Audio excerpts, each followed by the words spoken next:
Mon téléphone a vibré dans ma paume alors que je discutais avec le directeur des partenariats internationaux. Un texto de mon patron. Félicitations Hélène, poste pour Élise, vraie fille d'équipe. Pas de verbe, pas de ponctuation. Juste cette pique mielleuse que je pouvais presque entendre par-dessus le brouhaha feutré du grand salon. J'ai levé les yeux de l'écran et j'ai croisé son regard à l'autre bout de la salle de réception. Stéphane souriait, une coupe de champagne à la main, comme s'il venait de porter un toast et non de m'asséner un coup. Je n'ai pas scié. J'ai lentement reposé ma flûte, je me suis excusé d'un sourire auprès de mon interlocuteur et j'ai marché vers lui. Le claquement de mes talons sur le parquet en point de Hongrie rythmait mes pas. Arrivé à sa hauteur, je lui ai tendu une enveloppe couleur crème, rigide. « Merci pour l'opportunité, Stéphane », ai-je dit d'une voix égale. Il l'a prise, l'air perplexe, toujours souriant. Il n'avait aucune idée de ce qu'elle contenait. Personne n'en avait la moindre idée. Car ce qu'il prenait pour une mauvaise surprise était en réalité la première étape de mon plan. J'avais rejoint le cabinet Bélanger et Roche Conseil à 29 ans, après l'échec d'une start-up dans la tech qui s'était consumée avant même de décoller. Je cherchais de la structure, de la stabilité, une perspective d'évolution. 10 ans plus tard, j'étais devenu leur meilleur analyste stratégique. Le taux de rétention client avait bondi de 38% grâce à mes programmes. J'avais sauvé 3 contrats majeurs rien que sur le premier trimestre. J'avais conçu un système de prévision qui surclassait déjà l'analyse manuelle de 400%. Mais rien de tout ça ne m'avait valu la promotion qu'on m'avait laissé entrevoir. Apparemment, ce qui comptait davantage, c'était de sourire aux bonnes réunions, de participer au pot de départ et, comble du comble, d'apporter les croissants pour le petit déjeuner d'équipe du vendredi. Élise excellait dans ce domaine. Elle s'appropriait aussi mes stratégies, les rebâtissait d'un nom plus clinquant et, je ne sais comment, finissait par être créditée pour son innovation. Mais je restais concentré, les résultats, pas la politique. Je pensais que le mérite finirait par l'emporter. J'avais tort. 3 mois avant cette soirée, lors de mon entretien annuel, j'avais tout mis sur la table. Indicateurs de performance, projections, nouveaux contrats. Stéphane avait à peine levé les yeux de son téléphone. « Hélène, vous êtes solide », avait-il lâché. « Mais vous avez des angles. Élise, elle, met les gens à l'aise. Elle arrondit les angles. » Elle nous a aussi fait perdre le contrat VTech, avais-je rétorqué. Il avait balayé mon argument d'un geste de la main. Les gens oublient les chiffres. Ils se souviennent de l'ambiance. C'est là que j'ai su que ma place n'était plus ici. Je n'ai pas insisté. J'ai commencé à me préparer. Ce que personne ne savait, c'est que depuis 1 an, je développais discrètement mon propre modèle de conseil. Un outil qui automatisait l'alignement des flux de travail en se basant sur les profils comportementaux des équipes, pas sur mon temps de travail. J'utilisais mes propres serveurs, mes propres outils, et 2 mois plus tôt, la propriété intellectuelle avait été officiellement déposée à l'INPI, à mon nom. Parallèlement, j'étais en discussion avec un cabinet plus petit mais en pleine croissance, basé à Lyon, Axelia Stratégie, agile, orienté data et cherchant à grandir. Notre premier café sur la presqu'île s'était mué en rendez-vous hebdomadaire, puis était venu le projet pilote. Les résultats avaient dépassé mes propres espérances. Au moment où Stéphane m'a envoyé son texto, mon départ était déjà orchestré. La lettre que je lui ai tendue n'était pas une simple démission. Elle contenait un bilan de performance détaillé et une clause précisant que je retirais l'ensemble des ressources stratégiques et des actifs intellectuels que j'avais fournis, puisqu'aucun n'avait été formalisé par un contrat. En d'autres termes, ils fonctionnaient avec des systèmes que j'avais bâtis bénévolement et ils allaient devoir tout reconstruire de zéro. Le lendemain matin, Axelia publiait son communiqué de presse. Nous sommes fiers d'accueillir Hélène Royer en tant que nouvelle associée, directrice stratégie et performance. Ces systèmes transforment déjà notre façon de travailler. Le communiqué est paru à 9h précises. À 10h15, le nom de Stéphane circulait en boucle sur la messagerie interne de Bélanger et Roche. À midi, j'avais reçu 3 messages de collègues à qui je n'avais pas parlé depuis des mois. Alors comme ça, tu avais tout prévu ? Oui, et ce n'était qu'un début. Le lundi matin, chez Bélanger et Roche, l'ambiance était passée de la suffisance à la panique. Élise, fraîchement couronnée d'un titre qu'elle n'avait pas mérité, est arrivé à la réunion d'équipe avec son café à la main et un sourire trop éclatant. Allez, on se met en mode synergie pour une semaine ultra productive, a-t-elle lancé, pleine d'entrain. Personne n'a répondu. La moitié de l'équipe était déjà en train de s'arracher les cheveux. Le système qu'ils utilisaient pour le suivi des projets, le modèle de prévision qui garantissait les livraisons aux clients, tout tournait sur des protocoles que j'avais créés, sans documentation, que je maintenais moi-même et qui n'avaient jamais été officiellement intégrés. Et maintenant, tout avait disparu. J'avais simplement révoqué les accès dès que ma démission a été effective. Légalement, éthiquement, stratégiquement. C'était à moi. Le mercredi, le premier email de client est tombé. Bonjour. Nous nous étonnons de ne pas avoir reçu les prévisions cette semaine.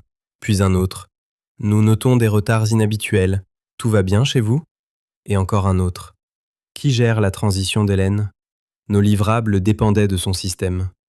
Élise paniquait, déléguait à la va-vite. Nous sommes en pleine réorganisation stratégique, répondait-elle, en mettant Stéphane en copie, pour essayer de garder le contrôle. Mais il n'y avait pas de stratégie, il n'y avait plus de système. Juste un amas de tableurs Excel, des consignes oubliées et de jeunes analystes essayant de recréer des outils qu'ils ne comprenaient pas. Le vendredi, 3 clients avaient appelé Stéphane en personne. L'un menaçait de rompre le contrat. Pendant ce temps, j'étais occupé. Le siège d'Axelia à Lyon n'était pas un monde parfait, mais la différence était flagrante. Le respect faisait partie de l'ADN de la boîte. Personne ne me demandait d'y mettre les formes ou d'adoucir mon approche. On me demandait des résultats et on me faisait confiance pour les obtenir. Dès ma 2e semaine, j'ai proposé un déploiement de mon système à l'échelle de l'entreprise. À la 4e, la directrice des opérations m'a demandé de mener une négociation de licence avec un client du CAC 40.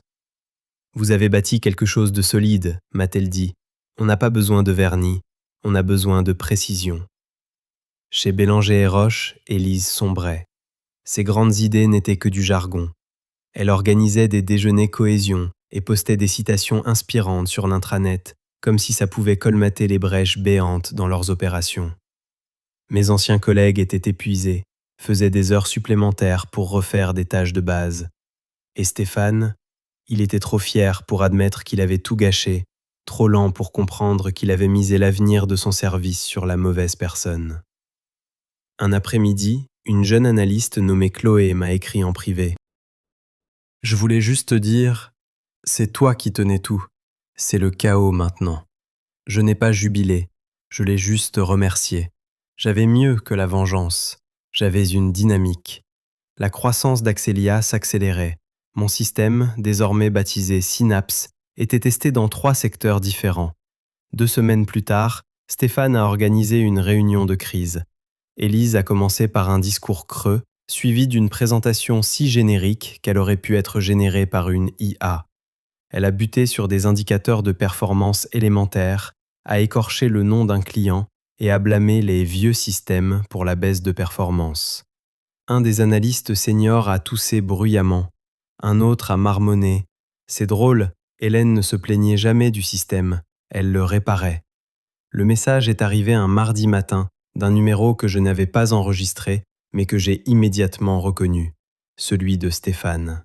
« Hélène, il faut qu'on se parle, aujourd'hui si possible, merci. » Pas de « j'espère que tu vas bien », pas de politesse, juste une panique à peine déguisée.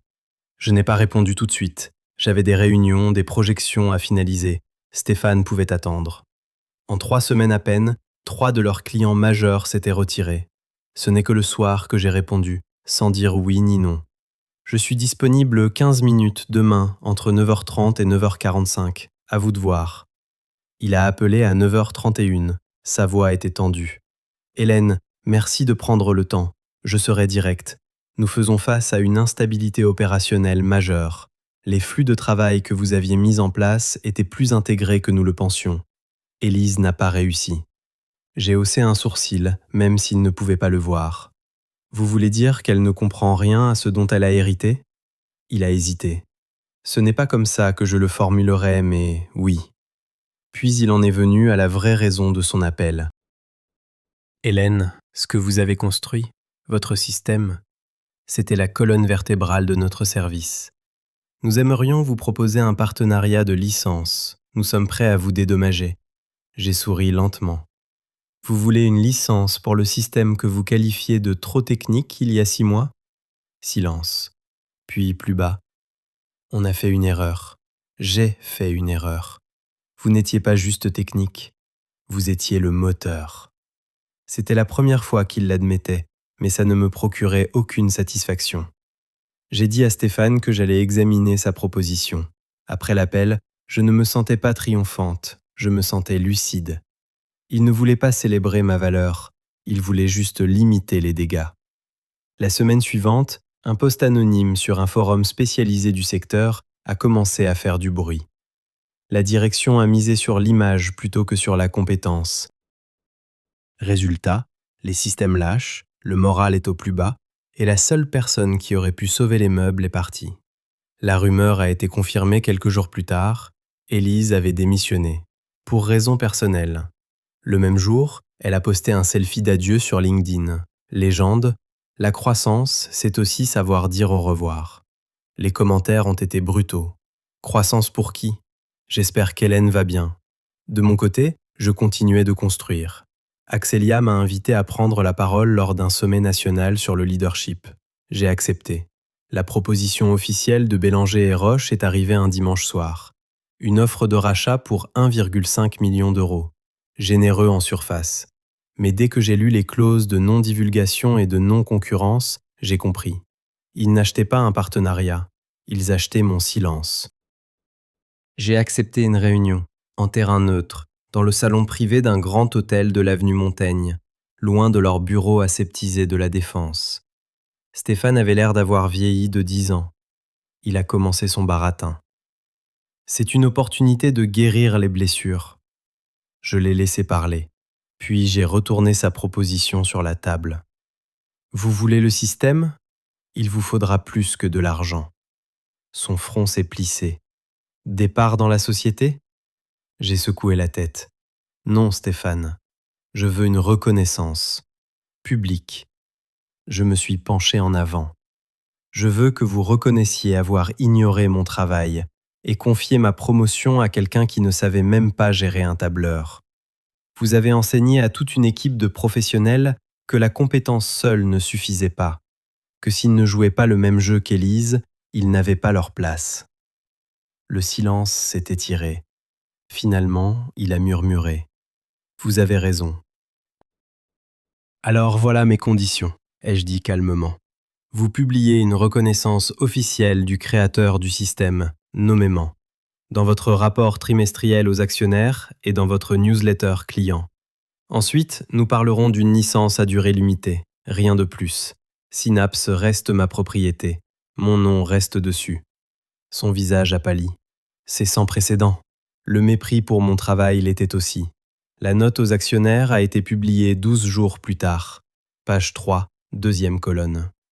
Nous reconnaissons que les systèmes précédemment désignés comme innovation interne ont été conçus, développés et mis en œuvre par Hélène Royer, ancienne analyste stratégique senior. Nous regrettons le manque d'attributions antérieures et lui adressons tout notre crédit et notre reconnaissance pour ses contributions intellectuelles. Mon en gras. Ce n'était pas des excuses, c'était un aveu. L'industrie a très vite remarqué. La même semaine, j'ai reçu 5 messages sur LinkedIn de directeurs de cabinets concurrents. Un ancien mentor m'a écrit. Je savais bien que quelque chose clochait. Garde toujours les preuves, ça finit par servir. 3 mois plus tard, lors du sommet sur le leadership, je suis monté sur scène juste après la nouvelle vice-présidente de Bélanger et Roche. Face à 800 professionnels, j'ai parlé du silence. Celui qui s'installe quand vous faites un travail exceptionnel et que personne n'applaudit. On m'a dit que j'étais trop focalisé sur les résultats, leur ai-je dit. Il s'est avéré que c'était précisément le focus dont notre secteur avait besoin. La salle s'est levée, et cette fois, les applaudissements étaient pour moi. En sortant, une jeune analyste m'a arrêté. Je ne vous connais pas, mais j'ai suivi votre histoire. Je croyais qu'il fallait que je me fasse toute petite pour être vue. Vous m'avez prouvé le contraire. Je lui ai souri. Il ne faut pas parler plus fort. Il faut juste arrêter de s'effacer. Bélanger et Roche ne s'est jamais vraiment remis. Leur portefeuille de clients a diminué de 40% en 6 mois. Stéphane a fini par démissionner. Leur château de cartes ne s'est pas effondré parce que je l'ai poussé, mais parce que je suis parti avec les plans et les fondations. Aujourd'hui, je vis dans un bel appartement haussmannien près du parc Monceau. Au mur est accroché le brevet de Synapse, encadré, à côté d'un contrat de licence signé avec un partenaire du CAC 40. Et ma signature d'email inclut 3 mots que je n'aurais jamais cru voir à côté de mon nom. Fondatrice, inventrice, stratège. Non pas parce que quelqu'un me l'a permis, mais parce que je l'ai revendiqué.